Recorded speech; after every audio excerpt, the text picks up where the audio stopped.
The following was written by a person in May 2024. There's this funny line from The Simpsons that gets funnier once you've lived it. Bart does something he shouldn't have, then tries to run and hide from his mom. Then Marge says, "You think you can hide from me in this house? I'm here 23 hours a day." This morning, while I was wiping the kitchen counter, a novel reflection on the glass coffee table caught my eye.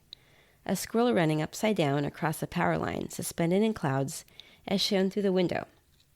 Harassed by an irrational note of envy, I concluded that I also needed to get out for some air. I whisked open the front door. A vibrant breeze streamed violet and copper bands across the sandscape before me. I whistled for my riding-tortoise, Gazebo. He had elongated chow legs, each gracefully bowed to compact armored knobs. As he strode up, they affected an alien, almost claymation-like gait that, familiar though it was to me, always evoked mild wonder. "Does this work for you, Gazebo?" I asked, gazing out into the convective marble dunes. He tightened his mouth in his contemplative manner. "Well, it's all right for me since I have 3 eyelids, but the sand might bother your eyes." "You're right. Let's try again. Meet me back here in a couple minutes." "Okay," assented Gazebo, and he strode off to go relax against the radiant sand. I went back inside the house. This time, a little less victim of impulse, I purposefully grabbed my waist pack, refilled a small water bottle to fit inside, and grabbed my visor. Ready. I reopened the front door.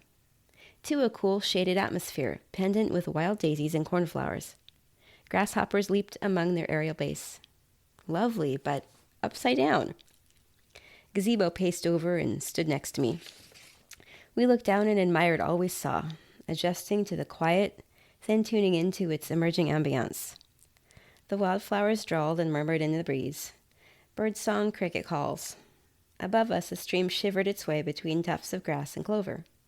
"Pretty," I comment as we trod further beneath the meadow canopy. "But it looks like the algorithm botched it a little."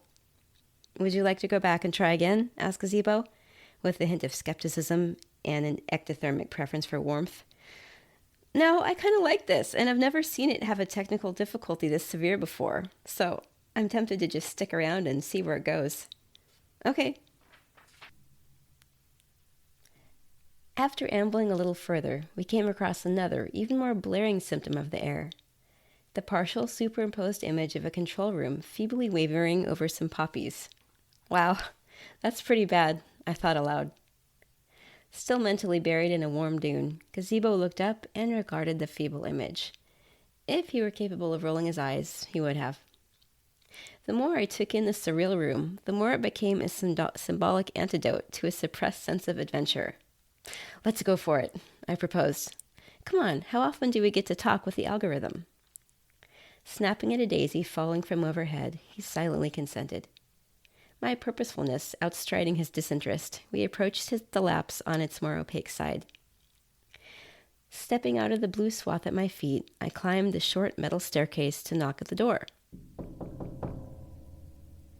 After a moment, a man who had the air of someone who had just moments before been deeply saturated in thought opened and peered out with quick intentionality.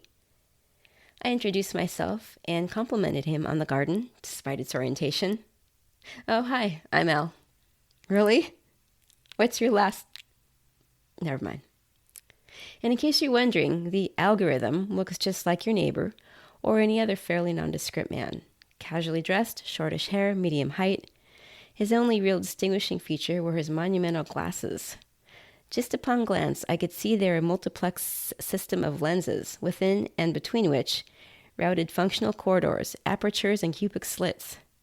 The effect threw his eyes a disproportionate distance backward from their natural position.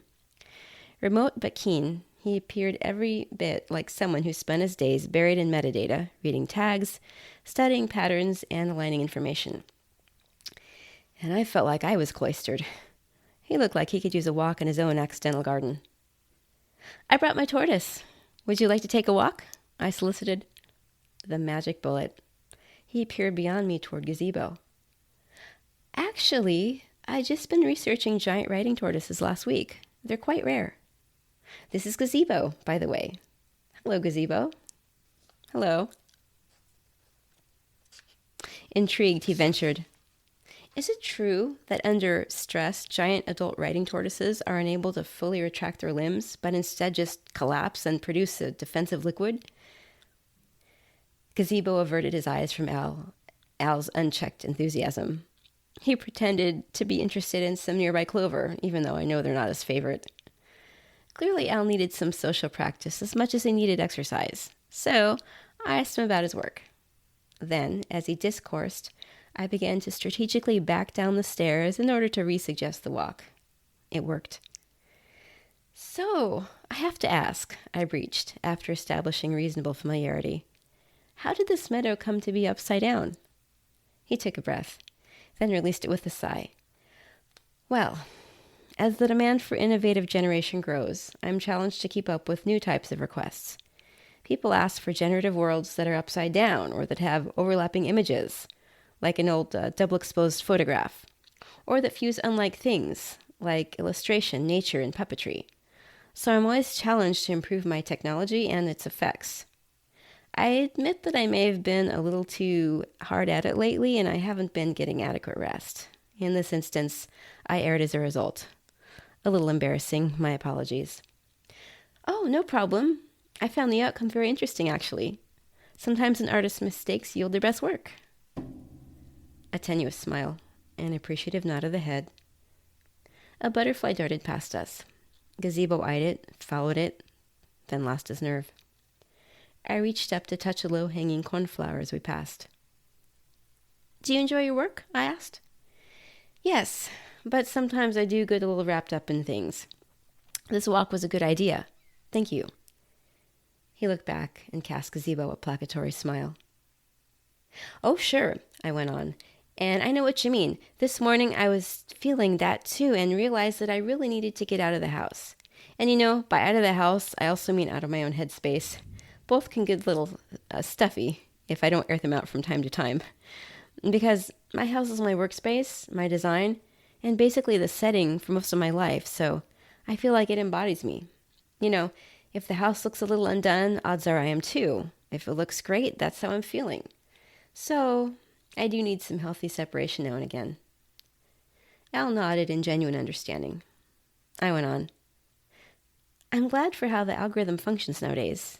Since we don't need devices to activate it anymore, I can just willfully think that I'd like to be somewhere else, unique, that I'm not responsible for, that I can't control, and then it just generates one and brings it to my doorstep.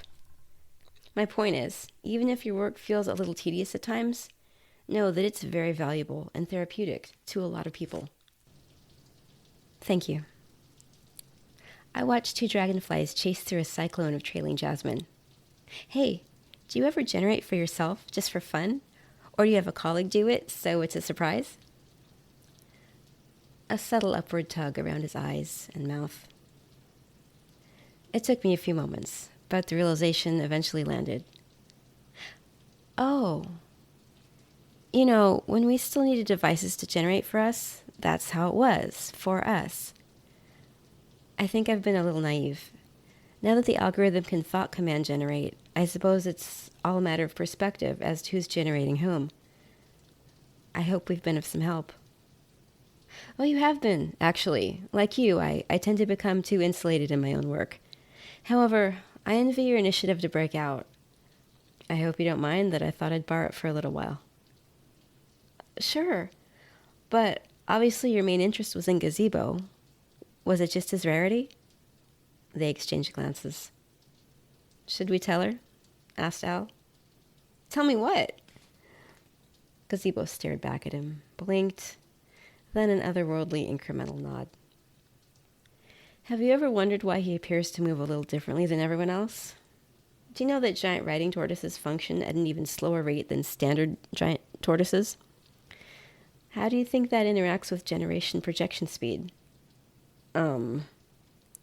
GPS was designed based on human rates, but as giant riding tortoises exist at a rate 4 times slower than we do, each unit of their projection speed can absorb 4 of our GPSs. I stared at Gazebo. So your stop-motion movement wasn't my imagination? He responded with a singular elliptical shake of the head. I'm actually in 4 simultaneous generations right now. The unusual movement you think you see are actually the flicker of null moments when I'm elsewhere. I stared for a moment, then couldn't help myself. Where else are you? Well, I did like those sand dunes. Oh, sorry about that. I'm glad you got to stay behind. Someone has also summoned me to a prehistoric setting. I get that a lot. That and fantasyscapes. Right now I'm also under some waterfall fighting off fireballs with my water-bending powers. He rued. I'm sorry. What can you do? I'd prefer not to become typecast. I'm also on a remote island with a group of nature enthusiasts. You know, the Galapagos Association. Yes, of course. How does it feel to be in 4 different places at once? I ask. It's not bad. I mean, at first it was exhausting, but now I've acclimated to it. And I actually enjoy the travel. And people's generative ideas are exciting sometimes. I've carried people on safaris through other planets. Sometimes they morph my shell into a castle and we trek through forests or mountains together. Another time, my shell became the mountains itself, and my rider and I waded through the clouds. People are interesting, he continued. They always want something they don't have. It's their excellence and their curse. It can be fun to help out, but I don't envy the restlessness. Well, for Al it yields excellence, but for a lot of us it just feels like restlessness. Gazebo waxed pensive. Al looked at me in a way I couldn't read. You'd asked before whether I self-generate. I do, but not for fun. Today was unusual. I saw you enter your sand dunes and it struck a chord. As we said, I wanted to meet Gazebo, and I admired your abandon. Because when I self-generate, it's because my work is so entangled my head that it won't let go, unless I completely sever myself from everything. So when I go to an anechoic chamber, to sleep. It's the only way I can these days. Remember, Gazebo said excellence and curse, not or. Oh, I didn't realize. Is there anything else that can help? Realistically, all I can do is move forward and learn to pace myself a little better. And perhaps I could begin taking more of these generative excursions. Not just to sleep, you mean? I checked. Yes, not just to sleep. To refresh through experience as well. But I'd prefer that someone generate for me, as you alluded to, so that it's a surprise each time. What do you think? Me? I wondered. Then trying to stuff bounding excitement into a cool veneer, I suggested, wouldn't that be a bit of a learning curve for me? Hoping he'd contradict me. Not really. The commands can be written in plain English. You just need to learn which keys would execute them. Oh, I replied with forced aloofness. Yes, I'd like that. Thank you. You know, I've always wanted to be able to send people places. Up till now, I've just been doing it through stories. But how much more powerful actual immersion would be. I'd be happy to generate excursions for you. If I become proficient at it, I'd love to generate them for my audience as well. What do you say, audience? Next season we go immersive? I'll work on it with Al. No promises, but we'll do our best. Out of curiosity, where would you like to go? Leave a comment. Gazebo and Al continue to stare at you, not having noticed you until now. Gazebo, self-consciously now pretending not to have noticed you, glances away to examine something non-existent. Al, used to looking in on generative audiences, gives you a courteous half smile and nod, then seamlessly turns back to his storyline. As I was saying, recovered Al, the only thing for me to do is to move forward. I'd understand if Gazebo is adverse to the idea of being studied, but I had hope that, as I'm a private individual, with the public good in mind, that he might be open to working with me on developing human simultaneous multigeneration. Al appealed, addressing me, but really speaking to Gazebo, to whom his eyes trailed at the end. The ancient tortoise mused, seeming to weigh out certain unspoken thoughts. Quiet. The stream whirred gracefully above us. A squirrel loped across the grass, prompting my memory of the squirrel superimposed on our coffee table that began it all this morning. In conjunction with what Al had mentioned about his work on overlapping images. But he couldn't have generated inside our home. Unrequested. That's not how the algorithm is supposed to work. I turned to Al, whose indecipherable stare already awaited me. Yes, he answered. But unbidden? Into someone's home? Is that the role of the algorithm? A light flashed out from behind one of his glass's many corridors. A sequence of shadows and clearings played across my mind. Was this fear? Now I understood Gazebo's resignation. Al, you're different than I thought. There are so many things I can't stop. And so, I opted for the understated power of influence. We three locked eyes in tandem, and thus began our association.